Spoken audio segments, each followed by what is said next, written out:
Alors pour cette période d'examen, bientôt c'est le bac, bientôt c'est les ouvertures pour les masters. J'ai vraiment un message à te partager de la part de Dieu. Si tu es tombé là-dessus, ce n'est pas pour rien. Vraiment, sur YouTube, il n'y a pas de hashtag, il n'y a pas de choses comme ça. Alors voilà, c'est un message pour toi, c'est un message pour moi. Et voilà, je me sentais vraiment, pour vous mettre dans le contexte, j'ai vu aujourd'hui une vidéo sur les masters, etc. Et dans mon cœur, alors que j'ai pas proféré de paroles négatives ou quoi, mais dans mon cœur, je me sentais vraiment stressée, genre. Et je sentais que je commençais à être anxieuse, alors que tout se passe bien, genre en ce moment je suis en stage et tout, voilà, donc tout se passe bien dans ma vie, etc. Vraiment, Dieu m'a fait énormément grâce dans ma vie, donc j'ai beaucoup de chance. Mais je me sentais anxieuse par rapport au master, etc. Et si tu te sens anxieux par rapport aux épreuves blancs du bac, par rapport à Parcoursup, par rapport au bac tout court, par rapport aux examens de fin d'année, master ou pas, voilà, master c'est parce que moi je suis en fin d'année, mais de licence, etc. Donc c'est compliqué, mais que ce soit pour le bac, que ce soit pour autre chose qui te tracasse dans ta vie, et où tu as mis du temps et de l'énergie, j'ai vraiment ce message à te partager.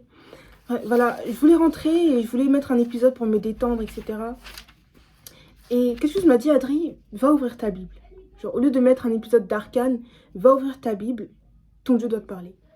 Et du coup, j'entends Ésaïe, tu vois. Et j'entends Ésaïe 54, mais j'avais un verset dans mon téléphone et c'était Ésaïe 41.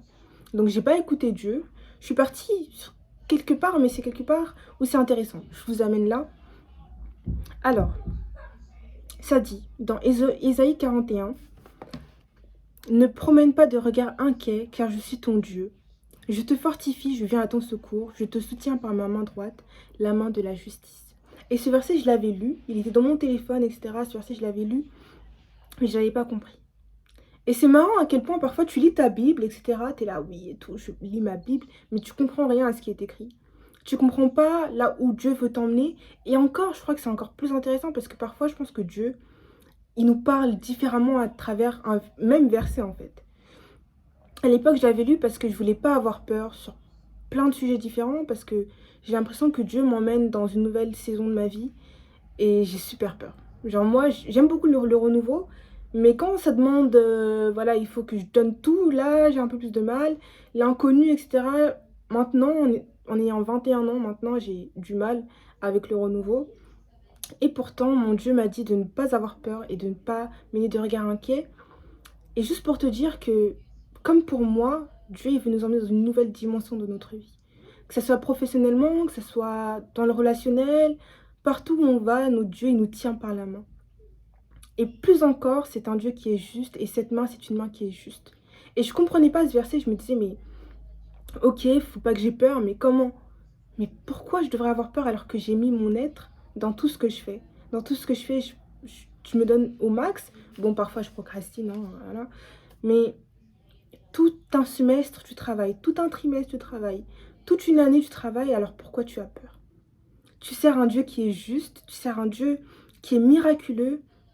Tu sers un Dieu qui est bon. Pourquoi tu as peur? Il va te donner ce pourquoi tu as travaillé, car il est juste. Car il te tient par la main et cette main, elle est juste. Vous savez, parfois, on mérite même pas le quart de ce que Dieu nous donne, hein.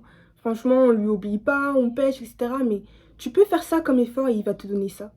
Juste parce qu'il est bon, juste parce que... Par sa grâce, en fait. Genre le fait qu'on puisse déjà être en contact avec lui alors qu'on est pécheur, qu'on n'est pas saint du tout, qu'on n'est pas sanctifié, c'est déjà une grâce énorme. Et ça, c'est vraiment un avant-goût de tout ce qu'il peut faire dans notre vie. Alors vraiment, je veux que tu te souviennes avec ce message que tout le travail, tous les efforts que tu as fournis, ça sera récompensé dans le nom de Jésus. On a un Dieu qui est bon et parfois je ne réalise pas à quel point il est bon alors qu'à chaque fois il me bénit, mais on a un Dieu qui est incroyablement bon. Et quand je priais, quand je parlais à Dieu, il m'a dit aussi Ésaïe 54. Et je comprenais pas, je voulais aller dans Ésaïe 41. Il m'a aussi parlé à travers Ésaïe 41. Mais Ésaïe 54 nous dit quoi? N'aie pas peur, car tu ne seras pas couvert de honte. Ne rougis pas, car tu ne seras pas déshonoré. Au contraire, tu oublieras la honte de ton adolescence. Tu ne te souviendras plus du déshonneur de ta période de veuvage. Et ça c'est un verset qui me touche et je pense qu'il te touche aussi, c'est que souvent tu dis: «Ah, j'ai fourni tous ces efforts, je me suis dit ça, j'en ai parlé aux gens et cetera. Mais si je rate, mais j'aurais honte, tu vois? Si j'ai dit à cette personne que j'allais passer tel concours et que je rate ce concours, mais la honte que j'aurais, tu vois?» Tu dis plein de choses comme ça. Et pourtant, ton Dieu, il te dit que tu n'auras pas honte. Si durant toute ton adolescence, tu as eu la honte parce que tu avais de mauvais résultats, parce que tu disais telle chose, que tu étais capable de telle chose et qu'on te riait au nez, Dieu, il te dit qu'il va te relever. Dieu, il te dit que tu seras comme ça devant les gens. Bon, voilà, hein, faut pas se sentir supérieur aux autres, mais dans le sens où tu auras la tête haute, que tu auras fourni les efforts et qui va t'élever devant les gens. On a un Dieu qui a dit: vous serez la tête et non la queue.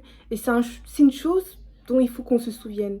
Pour cette période d'examen, pour cette période de master, pour cette période de bac blanc, pour cette période de fin d'année, bon, on est plutôt au milieu d'année, hein, mais pour cette période où tu as passé des examens, je veux que tu te rappelles de ça, je veux que tu te dises que tu n'auras pas honte.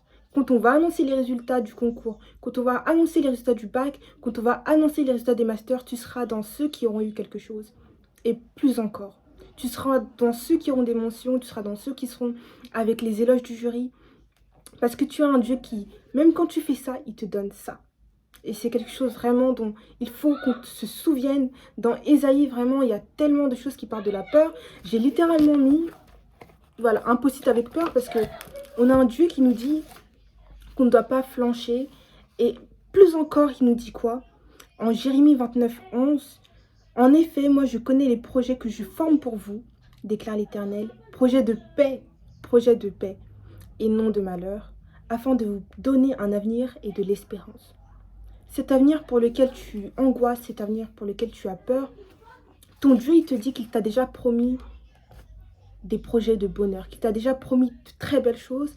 Alors espère en lui, crois en lui et n'aie pas peur, ne promène pas de regard inquiet. Quand tu as peur, relis ces versets que j'ai mis, ça sert aussi à ça. C'est pour ça que je fais des vidéos, c'est pour le partage et pour qu'on puisse tous grandir ensemble avec Christ.